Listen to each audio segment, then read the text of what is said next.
महात्मा गांधी यांना आजच्या दिवशी ठार मारण्यात आले, परंतु महात्मा गांधी ही केवळ व्यक्ती नव्हती, तर तो एक विचार होता. महात्मा गांधी यांना गोळ्या घालून त्यांचे विचार संपतील हा गैरसमज आहे. आजही महात्मा गांधींच्या विचारांविरोधातील लोक त्यांचे विचार मारण्याचा रोज प्रयत्न करत आहेत. ते लोक संपतील, पण महात्मा गांधींचे विचार संपणार नाही, असे मत महाराष्ट्र राज्याच्या माजी महिला व बाल कल्याण मंत्री यशोमती ठाकूर यांनी व्यक्त केले. जाधवर ग्रुप ऑफ इन्स्टिट्यूट तर्फे नऱ्हे येथील संस्थेच्या सभागृहात आयोजित करण्यात आलेल्या 8व्या युवा संसदमध्ये राजकारणातील व समाजकारणातील महिलांचा सहभाग या विषयावर आयोजित करण्यात आलेल्या चर्चासत्रामध्ये यशोमती ठाकूर बोलत होत्या. महाराष्ट्र राज्य महिला आयोगाच्या अध्यक्षा रुपाली चाकणकर, सामाजिक कार्यकर्त्या तृप्ती देसाई, अहिल्या फाउंडेशनच्या अध्यक्ष रमाबाई लटपटे, इन्स्टिट्यूटचे अध्यक्ष प्राचार्य डॉक्टर सुधाकरराव जाधवर, उपाध्यक्ष ॲडव्होकेट शार्दूल जाधवर, खजिनदार सुरेखा जाधवर आदी यावेळी उपस्थित होते. जिल्हा परिषदेच्या माजी सदस्य पूजा पारगे यांना आदर्श जिल्हा परिषद सदस्य पुरस्काराने गौरवण्यात आले.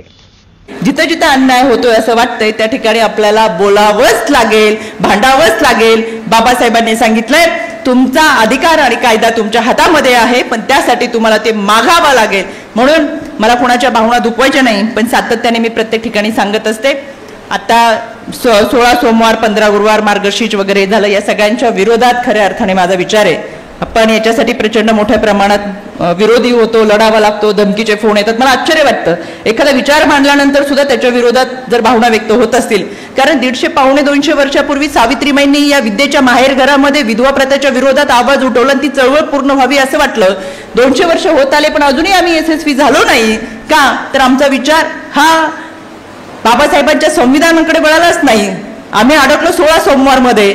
आम्हाला पोथ्या पुराण वाचून हा कायदा समजणारच नाही.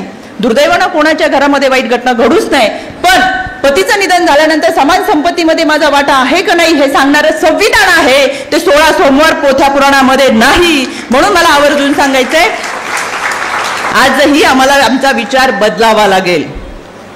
आजही आम्हाला जी घटना दिली, जी संविधान दिलं, त्यावरती वाचन करून खऱ्या अर्थानं माझा अधिकार काय हे सांगावं लागेल. ज्यांनी गांधींना मारण्याचा प्रयत्न केला ते संपणार, ते संपतील, पण गांधी एक विचारधारा आहे आणि ती कधीच संपू शकत नाही.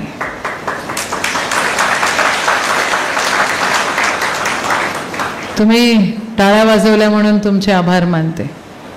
खरं गांधीबद्दल बोलणं आणि गांधीजींबद्दल बोलणं आजकाल सगळेच जण टाळतात. आज त्यांचा शहीद दिवस आहे आणि महात्मा गांधी होते. तो एक विचार आहे. त्यांनी आपल्याला प्रेम करायला शिकवलं, त्यांनी धाडस निर्भीड बनायला आपल्याला शिकवलं आणि शांततेचा संदेशही त्यांनीच दिला. आज ह्या दिवशी सरकारने हुतात्मा दिवस करून टाकला.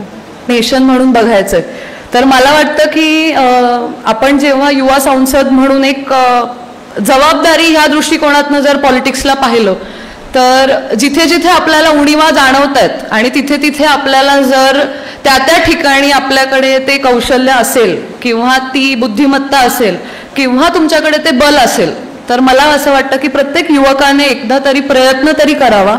तुमच्यासाठी आज जाधवर इन्स्टिट्यूटमध्ये अनेक अशा संधी उपलब्ध आहेत जेणेकरून तुम्ही त्या सगळ्या मार्गांना म्हणजे तुम्ही पुढे जाऊ शकता या सगळ्या मार्गांमध्ये, कारण का तुमच्या पाठीशी एक सशक्त खंबीर असं समर्थन उभं आहे.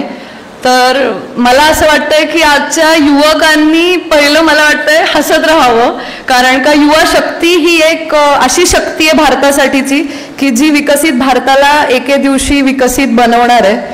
आज आपल्याकडे उपस्थित मान्यवर जे आहेत पराज्य संस्थांमध्ये एक महिला फक्त आरक्षण मिळालं म्हणून काम करू शकत नाही, तर तिच्या कामानंतर तिची सुद्धा ओळख तयार होऊ शकते असं मला सांगावंसं वाटतं. आज खऱ्या अर्थाने आदर्श जिल्हा परिषद सदस्य हा पुरस्कार घेत असताना आज खरंच एका खटल्याच्या घरात 40 ते 50 लोक एकत्र असताना अशा खटल्याच्या घरातून महिला आरक्षण मिळालं म्हणूनच खऱ्या अर्थाने माझं नाव पुढे आलं होतं. परंतु आता कुठे सगळीकडे प्रशासक आहे, आम्ही काही पदावर नाही, तरी सन्मान मात्र सगळीकडे चालले.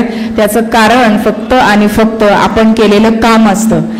स्थानिक स्वराज्य संस्था ह्या घराघरापर्यंत पोहोचून त्यांना वेगवेगळ्या योजना देण्यासाठी अत्यंत सुंदर काम करत असतात आणि मला खूप अभिमान वाटतो की या संस्थेमध्ये मला काम करता आलं आणि अनेक योजनांचा लाभ अनेक गरिबांपर्यंत ग्रामीण भागातल्या लोकांपर्यंत त्या पोहोचवता आल्या. आज खऱ्या